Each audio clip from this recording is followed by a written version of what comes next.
አድርገሽ አጠራርገሽ ብትነግሪ ጌታ ካንቺ ጋር አብረን እናመሰግናለን። እሺ ስሜ ኤልሳቤጥ በለጠ ይባላል። የመጣሁት ከዚህ ከወረጋኖ ነው። የሆነልኝ ነገር ልጅን ከወለድኩ ጀምሮ ትንታሮስ በሽታ እያመመኝ ነበረ። ከዛም በኋላ እዚህ ሰፈር አዲስ ነኝና ዝም ብዬ አንድ ቀን ገባሁት። ከገባሁት በኋላ ለሚታመም ሰው ለመጸለይ የሚፈልጉ ሲባል እኔ አልተነሳሁም። ዝም ብዬ ወደ ቤት ሄድኩት። በቀጣይ ቀን ደግሞ መጣሁትና ለሚታመም ሰው ሲባል ትንታሮስ በሽታ አመመኝ ለማለት ፈራሁትና ወገቤ ነው ያመመኝ፣ ብርድ ምናምን እዚህ ጋር ያመኛል ምናምን አልኩት። ከዛን እሱን ሳልነግር ደብቄ ለብርዱ ብቻ ጸልዬ ሄድኩት። ከዛን ብርዱም ወገቤ መጀመሪያም ልጅን እንደወለድኩ ጀምሮ ወገቤም ያመኛል። ያ በሽታም እሷን እንደወለድኩ ጀምሮ ነው የሚያመኝ። ከዛም በኋላ ሐኪም ቤት ሲሄድ ያ ትንታሮሱ ኦፕራሲዮን ትሆኛለሽ ካልሆነ ሐኪሞቹ ነው ያሉት ኦፕራሲዮን ትሆኛለሽ። እሺ ድርቀት ነው ግን እንትን ምንድነው ሰላጣ ምናምን ካልተሻለሽ ደግሞ ጥራጥሬ ነገር ካልሆነ ደግሞ ኦፕራሲዮን እናደርግሻለን አሉ። ከዛን እኔም ኦፕራሲዮን አልሆንም ብዬ ያው ወደ ቸርች ምናምን እየሄድኩም የሆነ ፓውስ አላገኘው። ከዛን ወደዚህ መጥቼ እንደዛ ብርድ ነው ምናምን ብዬ እንደሄድኩት ወዲያው ደግሞ ሌላ በሽታ ጮጋራዬ ተቅማጥ ምናምን ያዘኝ።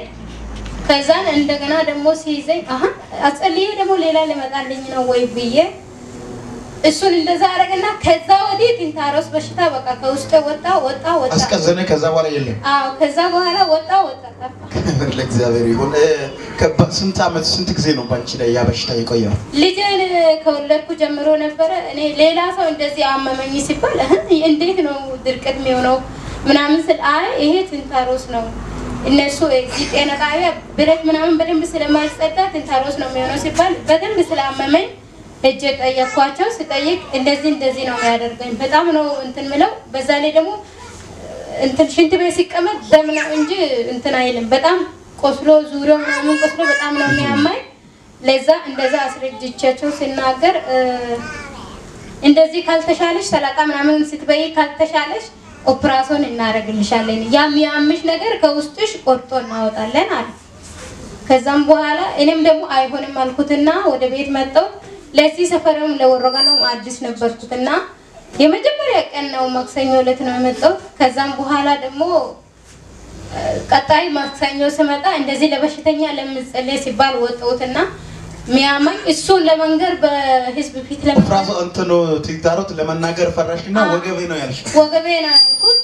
ከዛ እሱን ደብቄ ወገቤ ነው ያልኩት። ወገቤም ታወይ ያው 9 ወር ሙሉ ነው ያመመኝ። ልጄ አሁን 1 አመት ከ2 ወሯ ነበረ። 9 ወር ሙሉ ነው በቃ እዚህ አሁን ከመጣሁት 2 ወሬ ነው። 9 ወር ሙሉ አመመኝ። ከዛ በኋላ ብቻ አንተም ቃል አላወጣህም በሽታውን ወገቤን ያስከና ጸለይክልኝ። ከዛ ወዲህ ጀምሮ ትንታሮስም የለም ወገቤም ያመኝ የለም። እግሬም አንዳንዴ ስትራፎ ያደርገኛል። ግራዬንም ቀኝንም የሚይዘው ነገር የለም ጠፋ። ክብር ለእግዚአብሔር ይሁን። ይሄንን ከተፈወስሽ በኋላ ስንት ጊዜ ነው አሁን? ስንት ወር ቆይተሽ ነው የመሰከርሽ? አንዳንድ ሰው ተጸልዮልኝ ወደ ኋላ በሽታ ይነሳል ብሎ ይቆያልና ስንት ወር? እኔም ቼክ እያደረኩት ነበር መጀመሪያ። ቼክ ያርሽ ነበር? አዎ ቼክ እያደረኩት እስከ 15 ቀን ቆየሁትና ከዚህ በኋላማ መመስከር አለብኝ ደግሞ ብቆይ ሊመለስ ይችላል ምስክርነት መብላት የለብኝ ብዬ ነው የመጣሽው ማለት ነው? አዎ ከ15 ቀን በኋላ ነው የመጣሁት። ዋው እንኳን ጌታ ረዳሽ። ካንቺ ከዚህ በፊት ደግሞ በተለይ ሁኔታ ላይ ያሉት እንዲህ አይነት በትንታሮስ በሽታ በጉበት በኮላት በተለይ በሽታ ያሉ ሰዎች የምታስተላልፍ መልእክት ይኖርሻል? እኔ ማስተላልፈው ነገር ዋናው ሰው እግዚአብሔር ቤት ልቡን ከፍቶ አምኖ ማምጣት ነው። አሜን። ሲገባ ደግሞ እዚህ ቤት የሆነ ቃል እንደመጣን ማውጣት ሳይሆን ቃል ሲናገር ይሄ ቃል የኔ ነው ለኔ ነው የተናገረው ብሎ ቃሉን መቀበል ነው። ሁለተኛ ደግሞ እዚህ ቤት በቃ ፓውስ አለ። አሜን። ፓውስ አለ። እኔ ደግሞ እንዳየሁት ነው የወደድኩት ቤቱንም ምኑንም በቃ እኔ እንጃ ጸጋውንም አገልግሎትም እንዳየሁት ነው የወደድኩት። እንደወደድኩት ደግሞ ተፈውሻለሁ፣ ደስ ብሎኛልና እዚህ ቤት ፓውስ አለ፣ ነፃ መውጣት አለ፣ እንቆቅልሽ የሚፈታበት ቤት ነው እና ችግራችሁን በሽታችሁን እንደዚህ ብዙ ለማውራት ማይመችበት በሽታ የያዛችሁት ወደዚህ ቤት ኑ ተገላገሉ፣ ተፈወሱ እላለሁ። ጌታ ይባርክሽ። እንወድሻለን። እንኳን ጌታ ረዳሽ። በጣም ደስ ብሎናል። ተባረኪ።